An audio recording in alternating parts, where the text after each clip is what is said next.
America के उपराष्ट्रपति JD Vance अपनी पत्नी और बच्चों के साथ भारतीय दौरे पर आए हैं।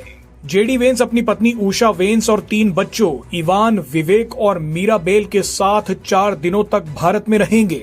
अमेरिका का उपराष्ट्रपति बनने के बाद जेडी वेंस का ये पहला आधिकारिक भारत दौरा है। 13 साल में ये किसी अमेरिकी उपराष्ट्रपति की पहली भारत यात्रा है। इससे पहले 2013 में जो बाइडेन भारत आए थे, जब वो ओबामा की सरकार में उपराष्ट्रपति थे। बहरहाल जेडी वेंस ने भारत में कदम रखने से पहले एक ऐसा बयान दे दिया है जिसने पूरी दुनिया में हलचल पैदा कर दी है। ये बयान आपको सुनवाएंगे, लेकिन उससे पहले आपको कुछ तस्वीरें देखनी चाहिए। जेडी वेंस जैसे ही अपने परिवार के साथ विमान से उतरे तो एक दिलचस्प तस्वीर दिखी। जेडी वेंस अपने तीनों बच्चों को भारतीय कपड़े पहना कर लाए। जेडी वेंस के दोनों बेटों ने कुर्ता पहना है तो बेटी ने लहंगा पहना हुआ है। आप जानते ही हैं कि जेडी वेंस की पत्नी उषा वेंस भारतीय मूल की हैं।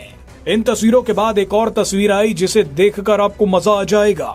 वामपंथियों और कट्टरपंथियों के जख्मों पर नमक छिड़कते हुए जेडी वेंस भारत पहुंचते ही सबसे पहले अक्षरधाम मंदिर में दर्शन करने पहुंच गए। बहरहाल अब आते हैं जेडी वेंस के उस बयान पर जिसने हड़कंप मचा दिया है।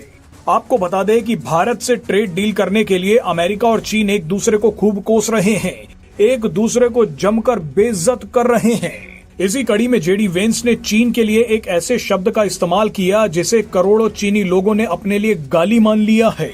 जेडी वेंस ने टैरिफ पर बात करते हुए कहा कि हम चाइनीज पीजेंट से पैसा लेते हैं और फिर चाइनीज पीजेंट से ही सामान खरीदते हैं। ये बहुत गलत है।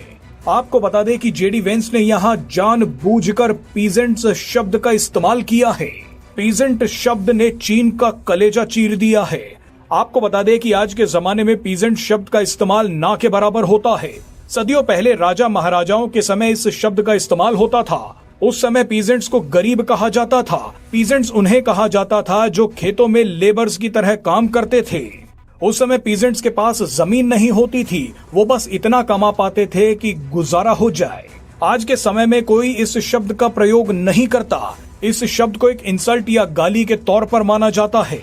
ऐसे में जब चीन पूरी दुनिया के व्यापार पर दबदबा बना रहा है, ठीक उसी समय जेडी वेंस ने चीन के लोगों को पीजेंट कह दिया है, यानी चीन को गरीबों का देश बोल दिया है। चीनी लोगों को लेबरर बोलने के बाद जेडी वेंस भारत आ गए। बताया जा रहा है कि जेडी वेंस भारत के साथ एक बड़ी ट्रेड डील पर बात करने आए हैं। अमेरिका चाहता है कि वो भारत के साथ अपने व्यापार को 2030 तक $500 बिलियन से अधिक कर ले।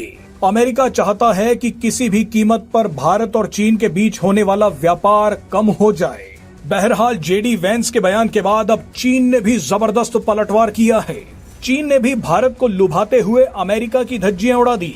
चीन ने भी जेडी वेंस को खूब गालियां देकर ऐलान किया है कि वो भारत के लिए अपने बाजारों को खोल देगा।